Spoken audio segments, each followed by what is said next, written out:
I'm a Coptic Christian and I sent to a guy because I was scared to lose him. Hi, I'm Danny, a Coptic Christian, and this is episode 3 of Unspoken Running Stories. Someone sent me this story. This isn't my story, but someone needs to hear it. Yeah, so remember when I told you about that guy I was seeing? Well, we went out a few times. Everything just kind of seemed perfect. Man, he was just so sweet at first, taking me out and stuff on dates. We started texting constantly, like he made me feel so special. But then things just got a little weird. He started saying he missed me and just wanted to see more of me. But then he asked me to do, God, I can't even say this. He wanted me to, just send him pictures, like not normal pictures. I'm talking about, I can't even believe I'm telling you this.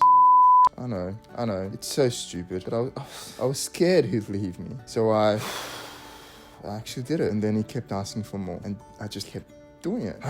I felt so disgusting, but I couldn't lose him. I was too scared to even tell anyone, especially you. And guess what? 2 weeks later, he dumped me.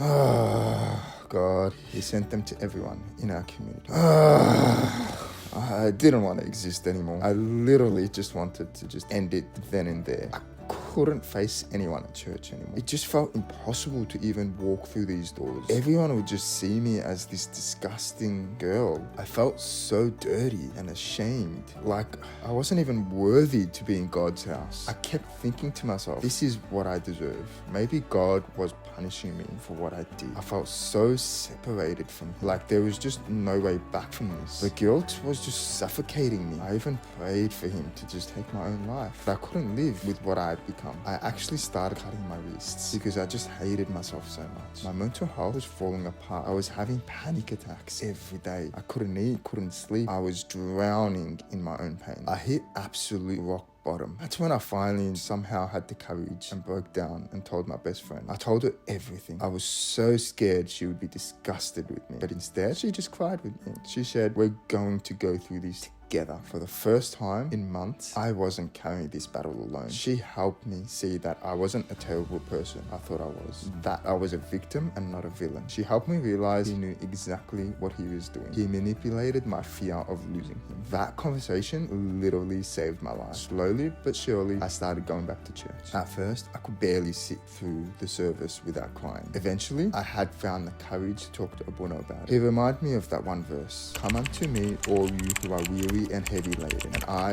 will give you rest." Matthew 11:28. And my friend reminded me that God sees my heart, not my mistakes. I began to understand that my worth isn't defined by what I did. It took me months, but I started to accept God's forgiveness. That's when I realized I'm not the only one. There are so many girls carrying this same secret shame, thinking they're only valued for their bodies. But that's not true at all. You are worth so much more than what you can give someone physically. Your value comes from who you are, not what you do. And if you're listening to this and you relate, you're not alone. I'm still healing, and that's okay. Some days are harder than others, but I know that my past doesn't define my future. God's love for me never changed, even when I couldn't see. And if my story can help one person, then everything I went through was worth it. You are so much more than what happened to you. I hope this helped someone today. Yalla, bye.